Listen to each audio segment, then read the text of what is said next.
Hello, പൊന്നോണം പ്രിയമോണം season 1 രണ്ടാമത്തെ വീഡിയോയിലേക്ക് എല്ലാവർക്കും സ്വാഗതം.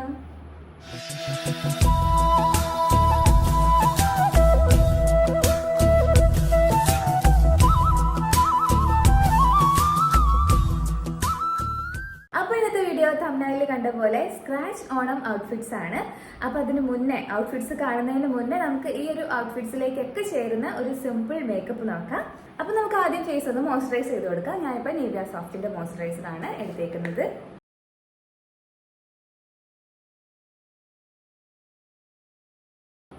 ഓക്കെ, മോയ്സ്ചറൈസറൊക്കെ നന്നായിട്ട് ഫേസിൽ അപ്ലൈ ചെയ്ത് കൊടുത്തു.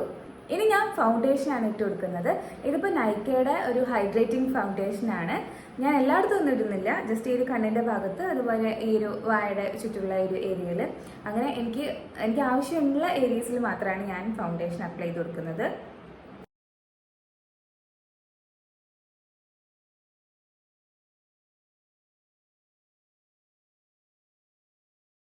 നെക്സ്റ്റ് നമുക്ക് ബ്ലഷ് ചെയ്ത് കൊടുക്കാം. ഞാനിപ്പോൾ ലവ് എർത്തിൻ്റെ ഒരു ബ്ലഷാണ് കേട്ടോ എടുത്തിട്ടുള്ളത്. മൂക്കിലും താടിയിലും ഒക്കെ ഒന്ന് ബ്ലഷ് ചെയ്ത് നോക്കാം. എനിക്കുണ്ടല്ലോ ഇങ്ങനെ ബ്ലഷ് ചെയ്യുമ്പോൾ ഈ ഒരു ബ്ലഷിൻ്റെ ലുക്ക് കാണുമ്പോൾ എനിക്ക് സായി പല്ലവിനെ ആദ്യം ഓർമ്മ വരിക. നമ്മൾ മലയാളത്തിൽ കണ്ടിട്ടുള്ള ആക്ട്രസുകളിലൊക്കെ കൂടുതൽ ആദ്യമായിട്ട് നമ്മൾ ഇങ്ങനെ ബ്ലഷ് ഒക്കെ ചെയ്ത് വന്നിട്ടുള്ളത്, ആക്ച്വലി അത് ബ്ലഷ് ചെയ്തതല്ല തോന്നുന്നു, അവരുടെ സ്കിൻ അങ്ങനെ തന്നെയാണെന്ന് തോന്നുന്നു. എന്നാലും ആ ഒരു ഫിലിമിലാണല്ലോ നമ്മളിങ്ങനെ കവിളൊക്കെ ഇങ്ങനെ ചോത്തുള്ള ഹീറോയിൻ നമ്മൾ കണ്ടിട്ടുള്ളത്. ഏതാണ് പ്രേമ ഫിലിമിൽ. അപ്പോൾ ഇത് കാണുമ്പോൾ എനിക്ക് അതായിട്ട് ഓർമ്മ വരുന്നേ. ഇനി നമുക്ക് ഐബ്രോസ് ഫില്ല് ചെയ്ത് കൊടുക്കാം. ഇത് എൻവാബയുടെ പ്രോസ്ട്രോപ്പ് ക്രീമാണ്. ഇത് നമുക്കൊരു കൊറിയൻ ഗ്ലാസ് സ്കിന്ന് തരും എന്നൊക്കെയാണ് പറയുന്നത്, പക്ഷെ അതൊന്നും തരില്ല കേട്ടോ. നമ്മളിത് ഈ ഒരു എന്താ പറയുക, ഈ ഒരു പമ്പ് മൊത്തം നമ്മളെടുത്ത് തേച്ച് കഴിഞ്ഞാലും കൊറിയൻ ഗ്ലാസ് സ്കിന്നൊന്നും നമുക്ക് കിട്ടാൻ പോകുന്നില്ല. ജസ്റ്റ് ഒരു ഹൈലൈറ്റിംഗ് എഫക്റ്റ് നമുക്ക് കിട്ടും നമ്മുടെ ഒരു കവിളിലും അതുപോലെ മൂക്കിലും ഇവിടെയോ ഒക്കെ ഒരു എന്തോ ഒരു എന്താ പറയുക, ഒരു ഭംഗി ഒന്നിങ്ങനെ ഒന്ന് തിളങ്ങി നിൽക്കും. കണ്ടോ മൂക്കൊക്കെ തിളങ്ങുന്നുണ്ടോ? ആ ഒരു തിളക്കം നമുക്ക് കിട്ടും.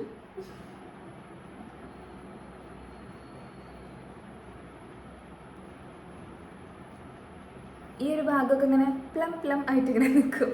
അത് അവർ പറയുന്ന പോലെ കൊറിയൻ ഗ്ലാസ് സ്കിന്നൊന്നും നമുക്ക് കിട്ടില്ല. നെക്സ്റ്റ് നമുക്ക് ലെൻസ് വെക്കാം കേട്ടോ. ലെൻസ് വെക്കാൻ ആക്ച്വലി മറന്നതാണ്. മേക്കപ്പ് ഒക്കെ സ്റ്റാർട്ട് ചെയ്യുന്നതിന് ഏറ്റവും മുന്നേ ലെൻസ് വെക്കണമെന്ന് ഞാൻ എപ്പോഴും പറയാറുണ്ട്, പക്ഷെ അത് ഞാൻ മറക്കും. ശരിക്കും ഞാൻ എവിടേക്കെങ്കിലുമൊക്കെ പോകുമ്പോഴാണെന്നുണ്ടെങ്കിൽ ഞാൻ ഓർമ്മിച്ച് വെക്കാറുണ്ട് കേട്ടോ. പക്ഷെ ഇത് മേക്കപ്പ് വീഡിയോ ആയതുകൊണ്ടാണ് ഞാൻ മറന്നു പോയത് ലെൻസ് വെക്കാൻ വേണ്ടിയിട്ട്. ഞാനൊരു 8 വർഷമായിട്ടുണ്ടാവും ലെൻസ് വെക്കാൻ തുടങ്ങിയിട്ട്. അതിൽ ഞാൻ ഫസ്റ്റ് ടൈം എടുത്തിട്ടുള്ളത് ബ്ലൂ ഷെയ്ഡായിരുന്നു. പിന്നെ അങ്ങനെ ഷെയ്ഡുകൾ മാറി വന്നു. അപ്പോൾ വീണ്ടും എനിക്ക് ബ്ലൂ ഷെയ്ഡ് വെക്കാൻ വേണ്ടിയിട്ട് ഒരു ആഗ്രഹം.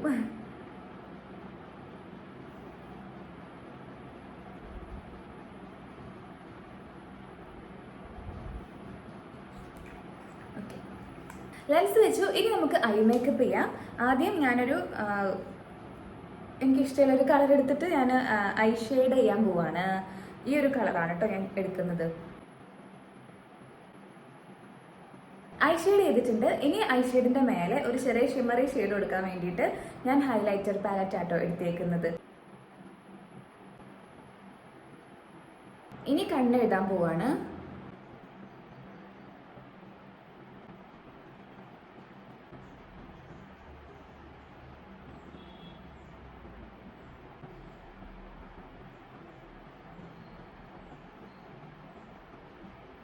ഇനി ഞാൻ കണ്ണൊന്ന് ജസ്റ്റ് ഒന്ന് വൈഡ് ആവാൻ വേണ്ടിയിട്ട് ഈ ഒരു ഡാർക്ക് ഐബ്രോ പാലറ്റിൽ നിന്ന് ഈ ഒരു ഡാർക്ക് ഷെയ്ഡ് എടുത്തതിന് ശേഷം ജസ്റ്റ് നമ്മുടെ ഈ ഒരു കണ്ണിൻ്റെ ഈ ഒരു ഭാഗത്തായിട്ട് നമ്മൾ ഈ വിങ്സ് വരച്ചതിൻ്റെ തൊട്ട് താഴെയായിട്ട് ഒന്നിങ്ങനെ ഒന്ന് ചെറുതായിട്ടൊന്ന് സ്മർജ് ചെയ്ത് കൊടുക്കുക.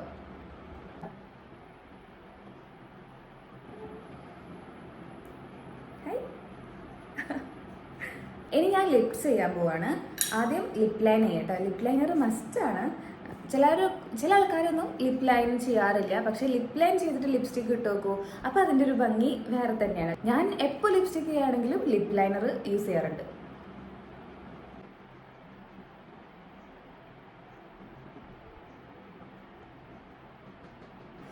ഇത്തവണ ഞാൻ അയ്യോ എൻ്റെ സ്വിസ് ബ്യൂട്ടിയുടെ മാറ്റ് ക്രയോണാണ്, ലിപ് ക്രയോണാണ്. ഇത് മഴക്കാലമാണ്. ഇവിടെ ഇരുന്നത് പൂത്തു. ഇത് അത് പൂത്ത് ചാടിപ്പോയി ഗൈസ്.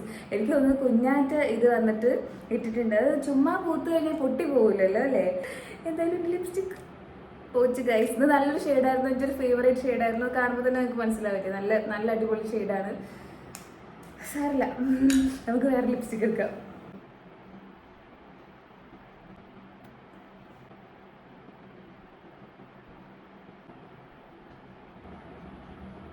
ഫൈനലി നമുക്കൊരു റെഡ് പൊട്ടൂടെ വെച്ച് കൊടുക്കാം.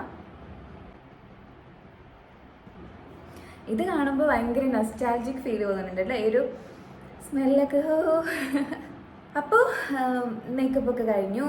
ഇതാണ് നമ്മുടെ ഒരു ഫേസിൻ്റെ ഒരു ഫൈനൽ ലുക്ക്. സിമ്പിളാണ്, എന്താ പറയുക, ട്രഡീഷണൽ ഔട്ട്ഫിറ്റിലേക്കൊക്കെ ചേരും. അപ്പോൾ ഇനി നമുക്ക് ഔട്ട്ഫിറ്റ്സ് ഒക്കെ നോക്കാം. ഓൾറെഡി പറഞ്ഞു, സ്ക്രാച്ച് ഔട്ട്ഫിറ്റ്സ് ആണ് കേട്ടോ. സ്ക്രാച്ച് ഓണം ലുക്കാണ്. അതായത് നമുക്ക് വീട്ടിൽ തന്നെ നമ്മുടെ പഴയ ഡ്രസ്സുകൾ, പഴയ എന്താ പറയുക, അമ്മയുടെ സാരി, മെയിനായിട്ട് നമുക്ക് ട്രഡീഷണൽ പട്ടുപാവടൊക്കെ സ്റ്റിച്ച് ചെയ്യാതെ നമ്മൾ വേഗം ഓടി പോയിട്ട് അമ്മയുടെ അലമാര തുറന്നിട്ട് അതായിരിക്കും നല്ല ഒരു പഴയ ഒരു പട്ടുസാരിയൊക്കെ എടുക്കുന്നില്ല. ഞാൻ അങ്ങനെയാണ്. ഓരോ വർഷവും ഇങ്ങനെ ഓണം വരുന്ന സമയത്തേക്കും അമ്മയുടെ പഴയ ആ ഒരു പട്ടുസാരി ഉണ്ടായിരുന്നല്ലോ, അത് ഇനി അമ്മ യൂസ് ചെയ്യുമോ, അത് നമുക്ക് വേണോ എന്ന് ചോദിക്കും. അപ്പം പറയും വേണ്ട, നിർത്തും, പിന്നെ ഓണത്തിന് എനിക്ക് പുതിയത് വാങ്ങിക്കാമല്ലോ. അപ്പോൾ ഓണത്തിന് ഓൾറെഡി നമ്മൾ ഓണക്കോടി എടുക്കുമല്ലോ. അപ്പോൾ എന്താ പറയുക, അമ്മയുടെ ഒരു മിസ്സായ സാരിക്ക് നമുക്ക് എന്താ പറയുക അവിടെ പകരം ഒന്ന് കോൺട്രിബ്യൂട്ട് ചെയ്യാനോ നമുക്ക്. അപ്പോൾ അങ്ങനെ എന്താ പഴയ സാരി എന്നൊക്കെ ആണ് ഞാൻ ഈ ഒരു ഇപ്പോൾ കാണിക്കാൻ പോകുന്ന ഔട്ട്ഫിറ്റ്സ് എല്ലാം ഉണ്ടാക്കിയെടുത്തിട്ടുള്ളത്. അപ്പോൾ നിങ്ങൾക്കും അങ്ങനെ ചെയ്യാം. അപ്പോൾ ട്രഡീഷണൽ ഒക്കേഷൻസ് ഒക്കെ വരുമ്പോൾ വർഷത്തിൽ 1-2 പ്രാവശ്യം, ഓണം വിഷു 1-2 പ്രാവശ്യമാണ് നമുക്ക് ട്രഡീഷണൽ ഔട്ട്ഫിറ്റ്സ്. മെയിനായിട്ട് നമുക്ക് ഓണത്തിനായിരിക്കും അല്ലേ. ഇപ്പോൾ കോളേജിലും സ്കൂളിലും അങ്ങനെ കുറച്ചൊരു ആഘോഷമായിട്ട് വരുന്നത് ഓണമാണ്. അപ്പോൾ ഒറ്റൊരു പ്രാവശ്യം ഇടാൻ വേണ്ടിയിട്ട് നമ്മൾ കടയിൽ, എല്ലാവർക്കും വലിയ ചില ആൾക്കാരൊക്കെ അങ്ങനെ ചിന്തിക്കാറുണ്ട്, കടയിൽ പോയിട്ട് വലിയ വില കൊടുത്തിട്ട് ട്രഡീഷണൽ ഔട്ട്ഫിറ്റ്സ് എടുക്കണ്ടേ എന്ന് വിചാരിക്കും. എന്നിട്ട് എടുത്തു കഴിഞ്ഞാലോ, ഇപ്പം ഞാനാണെങ്കിൽ പോലും എന്താ പറയുക, കഴിഞ്ഞ ഓണത്തിനൊക്കെ വാങ്ങിച്ചിട്ടുള്ള സെറ്റുമുണ്ട് അന്ന് എടുത്തിട്ട് അവിടെ വെച്ചേക്കുകയാണ്. അതിനുശേഷം പിന്നെ യൂസ് ചെയ്തിട്ടില്ല. അപ്പോൾ എല്ലാവരും, മിക്കവാറും ആൾക്കാർ അങ്ങനെയായിരിക്കും, ട്രഡീഷണൽ ഔട്ട്ഫിറ്റ്സ് ഒക്കെ എടുത്തു കഴിഞ്ഞാൽ പിന്നീട് അത് യൂസ് ആക്കാറില്ല. പിന്നെ അടുത്ത ഒക്കേഷൻ വരുമ്പോൾ വേറെ ഔട്ട്ഫിറ്റ്സ് ആണല്ലോ യൂസ് ചെയ്യുന്നത്. അപ്പോൾ അതിന് വേണ്ടിയിട്ട് നമ്മൾ ഒരൊറ്റ പ്രാവശ്യം ഇടുന്നതിന് വേണ്ടിയിട്ട് കുറേ പൈസ ഇൻവെസ്റ്റ് ചെയ്യാൻ എനിക്ക് ഒട്ടും താല്പര്യമില്ല. അതുകൊണ്ട് എപ്പോഴും ഞാൻ ഇങ്ങനെ ട്രഡീഷണൽ ഔട്ട്ഫിറ്റ്സ് ഒക്കെ ഞാൻ പഴയ സാരി, അമ്മയ്ക്ക് ആവശ്യമില്ലാത്ത സാരി വെച്ചിട്ടാണ് ഞാൻ ക്രിയേറ്റ് ചെയ്തെടുക്കാറുള്ളത്. അപ്പോൾ അങ്ങനെ ക്രിയേറ്റ് ചെയ്തെടുത്തിട്ടുള്ള ഒരു 2-3 ഔട്ട്ഫിറ്റ്സ് ആണ് കേട്ടോ നിങ്ങൾക്ക് ഇൻട്രൊഡ്യൂസ് ചെയ്യുന്നത്. നിങ്ങൾക്കും അങ്ങനെ ചെയ്യാം എന്നുള്ള ഒരു രീതിക്കാണ് ഞാൻ ഈ ഒരു വീഡിയോ കാണിക്കുന്നത്. അപ്പോൾ ഫസ്റ്റ് വൺ ഈ കാണുന്ന ഔട്ട്ഫിറ്റ് ആണ്. ഇത് വന്നിട്ട് ഒരു ഒരു ബ്രൗൺ, ഭയങ്കര ഒരു എന്താ നമ്മൾ പറയും കാപ്പി കളർ എന്ന് പറയും അല്ലേ, അങ്ങനെ അത്രയും ഒരു ഡാർക്ക് ആയിട്ടുള്ള ഒരു ബ്രൗൺ ആണ്. സെയിം അവരുടെ വീഡിയോയിൽ കാണുന്ന അതേ ഷെയ്ഡ് തന്നെയാണ് കേട്ടോ വരുന്നത്. പിന്നെ അത് താഴെ ഇങ്ങനെ ഒരു ചെറിയൊരു കരിയൊക്കെ വരുന്നുണ്ട്. ഇത് സാരി തന്നെയാണ്, ഇത് അമ്മയുടെ സാരിയാണ്. നമുക്ക് ഇതിൽ ബ്ലൗസ് ചെയ്യുന്ന സമയത്ത് നമുക്ക് ഒരുപാട് ഓപ്ഷൻസ് ഉണ്ട് കേട്ടോ. നമുക്ക് ഏത് കളർ വേണമെങ്കിലും ചൂസ് ചെയ്യാം. റെഡ് വേണമെങ്കിൽ റെഡ് മാച്ച് ആവും. അതുപോലെ തന്നെ ഈ ഒരു കളർ ഒരു ബ്ലൂ കൈൻഡ് ഓഫ് ഗ്രീൻ, എന്താ ഒരു എന്ത് ഗ്രീനാണ്, ഒരു സീ ഗ്രീനാണ്, അങ്ങനെ എന്തോ ഒരു ടൈപ്പ് ഓഫ് ഗ്രീനാണ്. അപ്പോൾ വേണമെങ്കിൽ ആ കളർ ചൂസ് ചെയ്യാം. ഞാനിവിടെ ചൂസ് ചെയ്തേക്കുന്നത് ഈ 2 കളറും അല്ല, ഈ ഒരു ഗോൾഡൻ കളറാണ് കേട്ടോ. കാരണം ഈ ഒരു സാരിക്ക് വേണ്ടിയിട്ട് അമ്മ വാങ്ങിച്ചിട്ടുള്ളൊരു ബ്ലൗസ് പീസ് ഉണ്ടായിരുന്നു ഇവിടെ. അപ്പം അമ്മ ആ ഒരു ബ്ലൗസ് പീസ് എന്തോ കാരണത്താൽ അമ്മ യൂസ് ചെയ്തില്ല. അപ്പോൾ ആ ബ്ലൗസ് പീസ് വെച്ചിട്ട് ഞാൻ ഒരു ടോപ്പ് തയ്പ്പിക്കാൻ ചെയ്തിട്ടുള്ളത്. ഒരു നമ്മുടെ എന്താ പറയുക 3/4 സ്ലീവ് വന്നിട്ട്, പിന്നെ ഇവിടെ ഫ്രണ്ട് ഏരിയയിൽ എൻ്റെ കയ്യിൽ ഒരു കുഞ്ഞാറ്റയുടെ പഴയ ഉടുപ്പിൻ്റെ ഒരു എന്താ ഫ്രില്ലുണ്ടായിരുന്നു. അത് ആ ഉടുപ്പ് എന്തോ വേണ്ടാതായി കീറിയ സമയത്ത് ആ ഒരു ഫ്രില്ല് മാത്രം ഞാനിങ്ങനെ കട്ട് ചെയ്ത് മാറ്റി വെച്ചിട്ടുണ്ടായിരുന്നു. എന്നിട്ട് ആ ഫ്രിൽസാണ് ഇങ്ങനെ ഇതിൻ്റെയൊക്കെ ഫ്രണ്ടിലായിട്ട് ഇങ്ങനെ കൊടുത്തിട്ടുള്ളത്. അപ്പോൾ അത് ഒരു ഭംഗിയായിട്ടുണ്ട്. അപ്പോൾ അതുപോലെ എന്തെങ്കിലുമൊക്കെ ഐഡിയാസൊക്കെ നിങ്ങൾക്ക് ഉണ്ടെന്നുണ്ടെങ്കിൽ അങ്ങനെ എന്തെങ്കിലുമൊക്കെ ആഡ് ചെയ്ത് കൊടുക്കാം. അല്ലെങ്കിൽ എന്തെങ്കിലും ഫ്ലവേഴ്സ്, ഓണമല്ലേ, പൂക്കളുടെ കാലമല്ലേ, അപ്പോൾ അതുകൊണ്ട് ഫ്ലോറൽ തീമിൽ എന്തെങ്കിലുമൊക്കെ ചെയ്യാം. വൺ സൈഡിൽ മാത്രം ഫ്ലവേഴ്സ് വെച്ചിട്ടോ അങ്ങനെ എന്തെങ്കിലുമൊക്കെ ഐഡിയക്ക് അനുസരിച്ചിട്ട് ചെയ്യാം. ഇനി അതല്ലെങ്കിൽ തന്നെ ഈ ഒരു സ്കേർട്ടിൻ്റെ ഒരു പീസ് എടുത്തിട്ട് ജസ്റ്റ് ഒന്ന് നെക്കിലും കയ്യിലും അങ്ങനെയൊക്കെ ഒന്ന് വെച്ചിട്ട് നമുക്ക് ആ ഒരു സ്കേർട്ടും ടോപ്പും കൂടെ മാച്ച് ആയിട്ട് കൊടുക്കാനൊക്കെ പറ്റും. ഇതിപ്പോൾ ഞാൻ ഇങ്ങനെ ഒരു രീതിയിലാണ് കൊടുത്തിട്ടുള്ളത്. അപ്പോൾ ഇതിൽ നമുക്ക് എന്താ പറയുക, പ്രത്യേകിച്ച് ക്യാഷ് ഇൻവെസ്റ്റ് ചെയ്യേണ്ട കാര്യമൊന്നുമില്ല. അമ്മ ഉടുത്ത് അമ്മയ്ക്ക് മതിയായിട്ട് ഒഴിവാക്കിയ സാരിയാണ്. പിന്നെ നമ്മൾ പുതിയ സാരി ഒന്നും വെച്ചപ്പോൾ എന്തായാലും അങ്ങനെ ചെയ്യില്ലല്ലോ, പഴയ നമ്മൾ സ്ക്രാച്ച് ഔട്ട്ഫിറ്റ്സ് ആണല്ലോ. അപ്പോൾ അമ്മയ്ക്ക് ഇനി വേണ്ടെങ്കിൽ ഇത് ഉടുക്കണ്ടെന്ന് തോന്നി അങ്ങനെ അമ്മ അലമാറയിൽ മാറ്റി വെച്ചിട്ടുള്ള സാരിയായിരുന്നു. അപ്പോൾ എന്താ പ്രത്യേകിച്ച് ഈ ഒരു ഔട്ട്ഫിറ്റിന് വേണ്ടിയിട്ട് പ്രത്യേകിച്ച് ഇൻവെസ്റ്റ്മെൻറ്റ് ഒന്നുമില്ല. സ്റ്റിച്ച് ചെയ്യാൻ അറിയുന്ന ആൾക്കാരാണെങ്കിൽ ഒട്ടും ഇൻവെസ്റ്റ് ചെയ്യേണ്ട ആവശ്യമില്ല. എന്താ പറയുക, നൂലിൻ്റെ ക്യാഷ് മാത്രം കൊടുത്താൽ മതി. അതല്ല അറിയാത്ത ആൾക്കാരാണെങ്കിൽ ഡെഫിനറ്റ്ലി നമ്മൾ കടയിൽ കൊടുക്കണമല്ലോ. അപ്പോൾ അതിൻ്റെ ഒരു സ്റ്റിച്ചിങ് ചാർജാണ് നമുക്ക് വരുന്നത്. നമ്മളൊരു റെഡിമെയ്ഡ് ഔട്ട്ഫിറ്റ്, ട്രഡീഷണൽ ഔട്ട്ഫിറ്റ് എടുക്കുമ്പോൾ എന്തായാലും കുറച്ചധികം നമ്മൾ പേ ചെയ്യേണ്ടി വരും, നല്ല ഒരു ഭംഗിയിലൊന്നും എടുക്കുകയാണെങ്കിൽ കേട്ടോ. ഇതാണെങ്കിൽ നമുക്ക് ടോപ്പിൽ എന്തെങ്കിലുമൊക്കെ ഡിസൈനൊക്കെ കൊടുത്തിട്ട് നമുക്ക് സ്റ്റിച്ച് ചെയ്തെടുക്കാം. അപ്പോൾ ഫസ്റ്റ് ഔട്ട്ഫിറ്റ് അതാണ്. നെക്സ്റ്റ് അഗെയിൻ വേറൊരു സ്കേർട്ടും ടോപ്പാണ്. ഇതിൽ സ്കേർട്ട് വന്നിട്ട് സാരിയുടെ ഫുൾ ലെങ്ത്തിൽ അംബ്രല കട്ടിലാണ് ചെയ്തേക്കുന്നത്. കാരണം സെയിം ഡിസൈനാണ് സാരി മൊത്തം വരുന്നത്. അതുകൊണ്ട് തന്നെ ആ ഒരു മൊത്തത്തിൽ നമുക്ക് ഇവിടെ അംബ്രല കട്ടിൽ എടുക്കാൻ പറ്റി. പട്ടുസാരിയൊക്കെ ആണെങ്കിൽ അംബ്രല കട്ടിൽ എടുക്കാൻ പറ്റുന്നതിന് ഒരു പരിധിയുണ്ട്. കാരണം അതിൻ്റെ കരയൊക്കെ വരുമ്പോൾ ചെറിയൊരു എന്താ പറയുക, നമ്മൾ എന്തോ ഒരു ഏച്ച് കെട്ട് മാറി ഇരിക്കും. പക്ഷെ ഇതാകുമ്പോൾ ഡെഫിനറ്റ്ലി കുറേ ഭാഗത്ത് എന്താ പറയുക, കോണായിട്ടൊക്കെ വെട്ടി അടിച്ചിട്ടുണ്ട്. പക്ഷെ എന്നാലും അതത്ര പെട്ടെന്ന് അങ്ങോട്ട് മനസ്സിലാവില്ല, കാരണം ഒരേ ഡിസൈൻ സാരിയിൽ വരുന്നതുണ്ട്. നല്ല ഭംഗിയുള്ളൊരു കളറാണ് കേട്ടോ ഇത്. എന്താ പറയുക, നല്ല എല്ലാവർക്കും ഭയങ്കര ഇഷ്ടമാവുന്നൊരു കൈൻഡ് ഓഫ് കളറാണ്. എന്താ അതിന് പറയുക, വയലറ്റ്, ഒരു കൈൻഡ് ഓഫ് വയലറ്റ്, ഒരു അടിപൊളി വയലറ്റ്. പിന്നെ അതിൻ്റെ മെറ്റീരിയൽ ആണെങ്കിൽ കണ്ടോ ഒരു ഷിമ്മറി ഫീല് വരുന്നില്ലേ, അത് നല്ല രസമായിട്ട് വന്നിട്ടുണ്ട്. പിന്നെ അതിൻ്റെ ബ്ലൗസ് അമ്മയുടെ സാരി തന്നെയാണ്. ഈ ഒരു ഷെയ്ഡ് കണ്ടോ, ഇത് നല്ല മാച്ചിങ് ആയിട്ട് വരുന്നുണ്ടായിരുന്നു കണ്ടോ. അപ്പോൾ ഇതിലേക്ക് മാച്ച് ആയിട്ട് വരും. പിന്നെ ഇത് വേറെ ചെയ്തപ്പോഴും ഇതാണ് കുറച്ചും കൂടെ ബെറ്റർ എന്ന് എനിക്ക് തോന്നി. പിന്നെ ഇതിൻ്റെ പുറകിലാണെങ്കിൽ ഒരു ചെറിയൊരു ഡിസൈനൊക്കെ കൊടുത്തിട്ടുണ്ട് കേട്ടോ.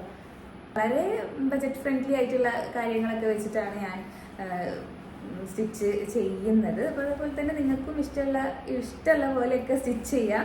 ജസ്റ്റ് ഒരു ഐഡിയ കാണിച്ചു തരാന്നേ ഉള്ളൂ. പിന്നെ കളർ കോമ്പിനേഷനൊക്കെ നല്ല പോലെ നോക്കിയിട്ടാണ് സ്റ്റിച്ച് ചെയ്യുന്നതെന്ന് വെച്ചാൽ നമ്മുടെ ആ ഒരു ടോട്ടൽ ആ ഒരു ഔട്ട്ലുക്ക്, നമ്മുടെ ഔട്ട്ഫിറ്റ് കിഡ്ലനായിരിക്കും. അപ്പോൾ നമുക്ക് നെക്സ്റ്റ് നോക്കാം. നെക്സ്റ്റ് ഈ ഒരു ഔട്ട്ഫിറ്റ് ഞാൻ തൊട്ട് മുന്നേ കാണിച്ചിട്ടുള്ള ആ ഒരു ഗ്രീൻ ടോപ്പിൻ്റെ ഗ്രീൻ സ്കേർട്ടാണ് കേട്ടോ. അതായത് സ്കേർട്ടും ടോപ്പും ഒരേപോലെ ഗ്രീൻ വരുന്നതിനെക്കാട്ടിലും ഭംഗി സ്കേർട്ട് ഒരു കളറ് ടോപ്പ് ഒരു കളറും ആയിട്ട് കൊടുക്കുമ്പോൾ അതാണ് കുറച്ചും കൂടെ ഒരു എന്താ മാച്ചിങ് എന്ന് എനിക്ക് തോന്നി. അപ്പോൾ അതുകൊണ്ട് രണ്ടും അങ്ങോട്ടും ഇങ്ങോട്ടും മാറ്റിയെടുത്തതാണ്. പിന്നെ ഗ്രീൻ കണ്ടില്ലേ, നല്ല ഭംഗിയുള്ള ഒരു തരം ഗ്രീൻ അല്ലേ, ഒരു നല്ല രസമുണ്ട്. എന്തൊക്കെയോ പറയും, ഈ ക്ലോത്തിനും മെറ്റീരിയലിനൊക്കെ എന്തൊക്കെയോ പറയും. പക്ഷെ അതിലേക്കൊന്നും ഞാൻ കൂടുതൽ ആധികാരികമായിട്ട് കിടക്കുന്നില്ല, അറിയാത്തത് കൊണ്ടാണ്. പിന്നെ ഞാൻ എന്തൊരു ടോപ്പായിട്ട് എടുത്തേക്കുന്നത് ഒരു ക്രോപ്പ് ടോപ്പാണ്. ആക്ച്വലി ഇത് ഞാനെൻ്റെ സെറ്റ് മുണ്ടിലേക്ക് സ്റ്റിച്ച് ചെയ്തിട്ടുള്ള ബ്ലൗസാണ്. കുറച്ചൊരു ഇറക്കത്തിൽ ഞാൻ സ്റ്റിച്ച് ചെയ്തു. അതുകൊണ്ട് ഇങ്ങനെ സ്കേർട്ടിൻ്റെ കൂടെയൊക്കെ അറിയാമല്ലോ, സ്കേർട്ടിൻ്റെ കൂടെയൊക്കെ ഇപ്പോൾ ക്രോപ്പ് ടോപ്പൊക്കെ ട്രെൻഡാണ്. പിന്നെ സ്ലീവ്സ് നല്ല ഇങ്ങനെ ഒരു കുഞ്ഞൊരു പഫ് വെച്ചിട്ട് എന്തൊക്കെയോ പേര് പറയട്ടോ. ഒരു സ്ലീവിനൊക്കെ എന്തൊക്കെയോ പേരുണ്ട്. സ്റ്റിച്ച് ചെയ്യുന്ന ആൾക്കാർക്ക് ആണെങ്കിൽ അറിയും, ഫാഷൻ ഡിസൈനിങ് ഒക്കെ പഠിക്കുന്ന പിള്ളേർക്കൊക്കെ അറിയും.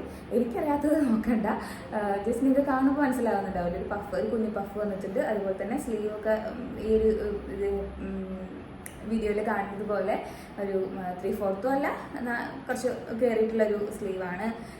നെക്കാണെങ്കിലും എനിക്ക് ഭയങ്കര ഫേവറേറ്റ് ആയിട്ടുള്ളൊരു നെക്കാണ് കേട്ടോ ഈ ഒരു നെക്ക് ഡിസൈൻ വന്നിട്ട്.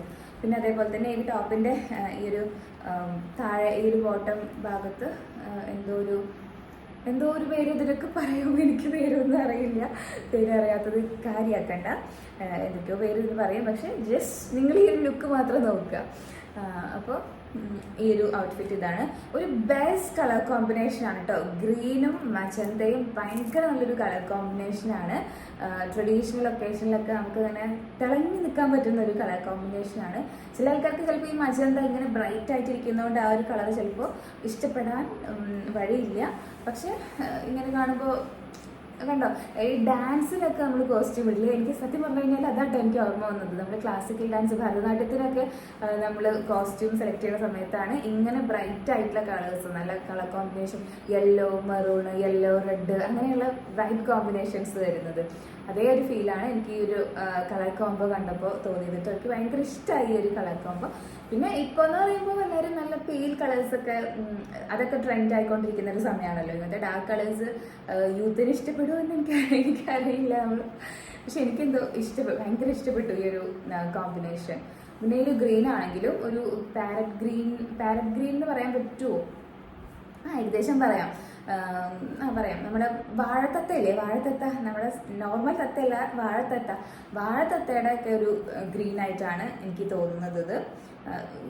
എനിക്ക് ഭയങ്കര ഇഷ്ടമായ ഒരു വെറൈറ്റി കോമ്പിനേഷനാണ്.